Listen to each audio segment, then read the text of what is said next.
All right, ladies and gentlemen, the next part of this thing is going to be starting to actually build up our body.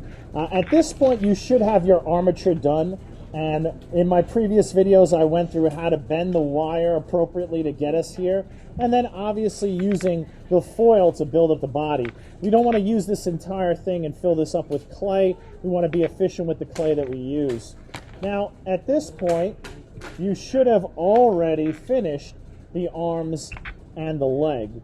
What I'm going to tell you is take your leg, and again, you could have recycled clay for this. You didn't have to have both of them like I do. But if you have made the leg and you finished the leg, most importantly, before you do this part, make sure this was photographed and submitted. But once it's been photographed and submitted, take the wooden stick out of it. Let's sort of break it in half from the lower leg and upper leg.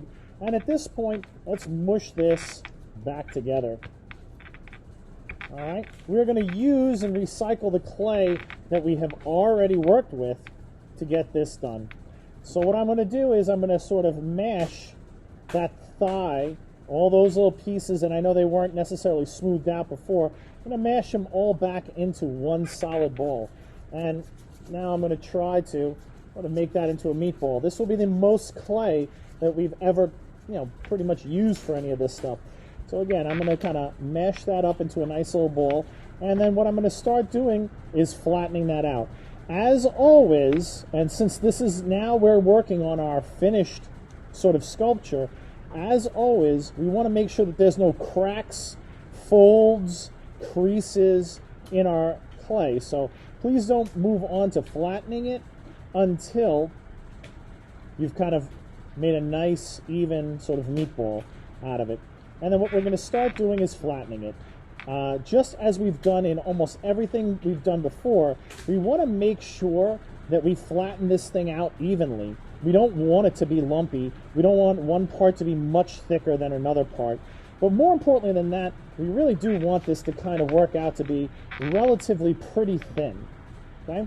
How thin? Maybe about the thickness of 2/4. Really, probably the thinnest piece of clay that we've worked with so far. And as you see I'm making it over here, I want you to see that I'm not just making it into a giant circle, I'm sort of elongating it into a, I guess, an ovalish kind of shape. What I want you to do now is I want you to start bending this thing up top, and we're going to make this a little bit bigger up top and a little bit longer this way. And guys in class, do me a favor while I'm demonstrating. Please leave the conversation till afterwards.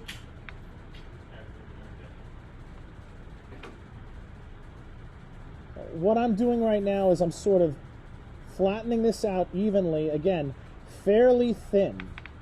Maybe about the thickness of only like 2 coins. And up near the top of this thing, what I want to do is I almost want to reshape it a little bit, so it has a little sort of bump in it. I'm going to put it in like that.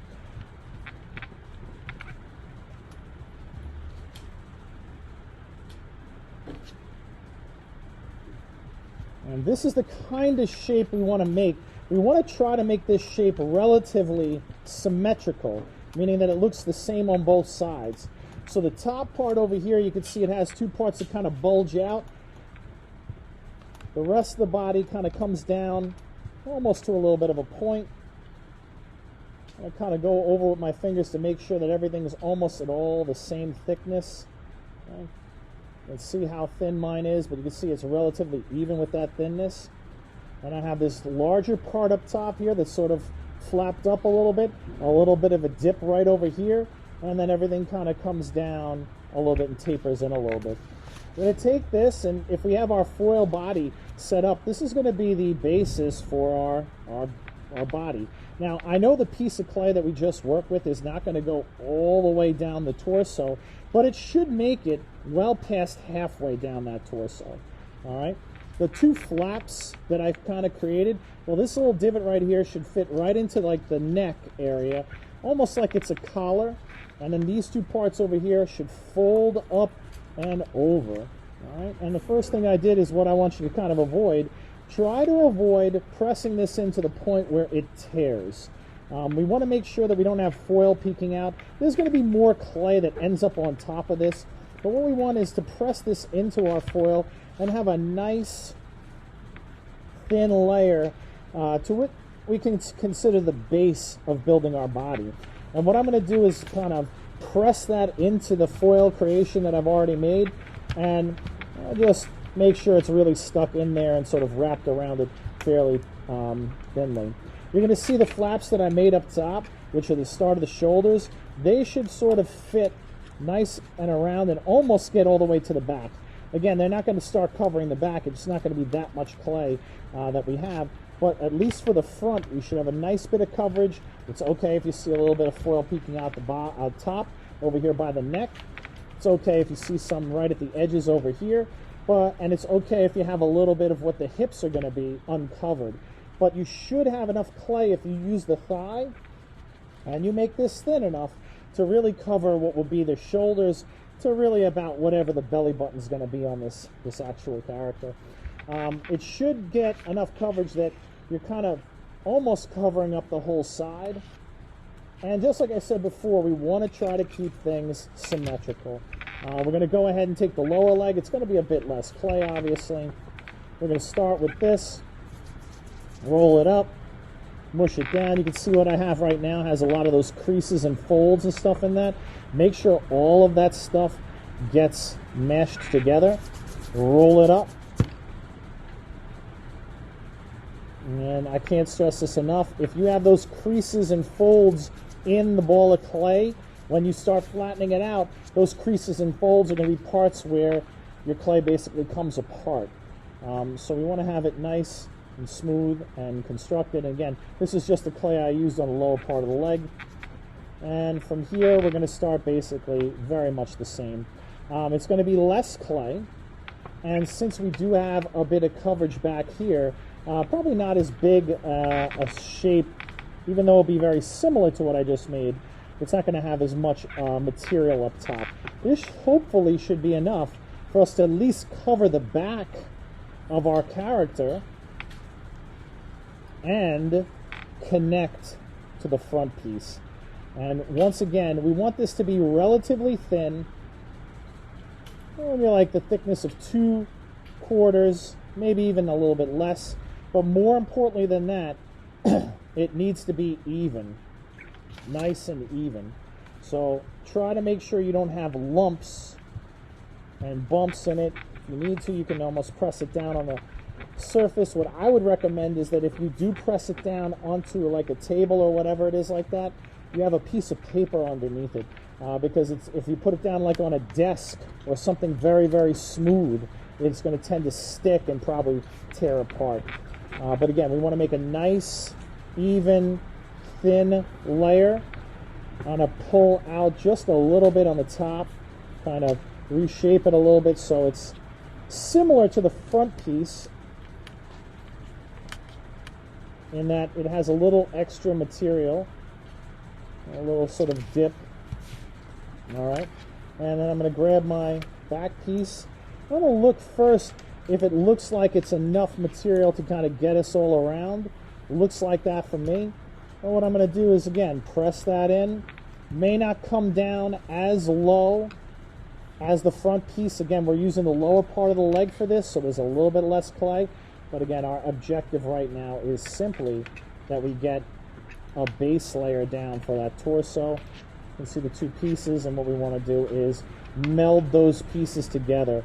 So carefully try to smush the edges of that together without ripping through to the foil. If you sort of have foil that peeks out at any one point, try to just reform the clay around it so we kind of cover all that up.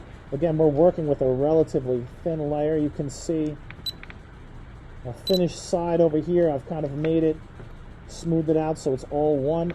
You see there's a little gap here. That's fine. We're going to be building an arm over there, so that's not a big deal. You can see the unfinished side I have on the other side. Again, get those clay pieces to meet, and let's sort of weld them together by sort of smoothing them out. And again, yours should look like mine. If you see a drastic departure in what you're making, well, you know what? You got to stop, rewind and take a look again. And the same thing up top on the shoulders.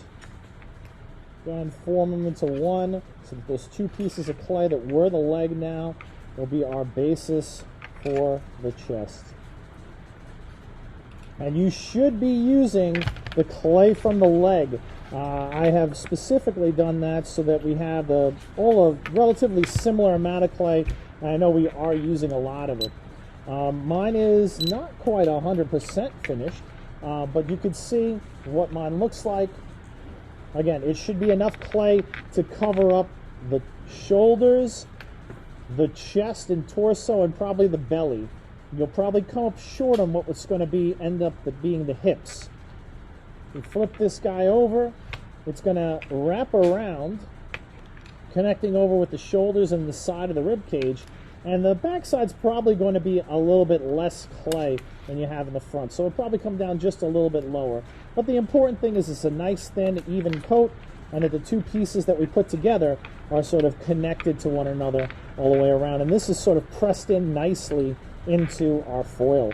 Now, if your foil was made and your body was pretty lumpy to begin with, well, this is one of the things we want to kind of get. You want to kind of get a smooth sort of surface. If you're looking at it right now, those who play with dolls, it's sort of like a Ken doll right now. Should be kind of amorphous and sort of human chest-like, but no real definition or anything else like that. We're going to work on that in the coming days.